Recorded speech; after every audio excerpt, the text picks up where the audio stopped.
আমাদের কাছে গতকালকে ঠিক রাত্রে 11:15 দিকে আমাদের কাছে খবর আছে একজন লোক আত্মহত্যা করেছে পঞ্চবটি বাজার সেটে। তার নাম রাহুল ঋষি দাস, বাবার নাম জুলু ঋষি দাস, বাড়ি বাড়ি আড়ালিয়া ঋষিপাড়া। কি কারণে করছে এরকম? কারণ তো সে তো অ্যাকচুয়ালি নেশা ফেশা করতো, কি নেশা করতো সে? ড্রাগস করতো, টুটামুটা খাই এমন খবর আমার কাছে কিছুদিনের আগে চুরি কেসও হুম?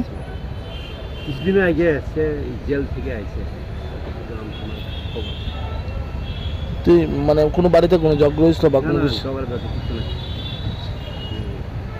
আপনারা কি গিয়া ওইখানে মৃতদেহ পাইছেন সাইডে?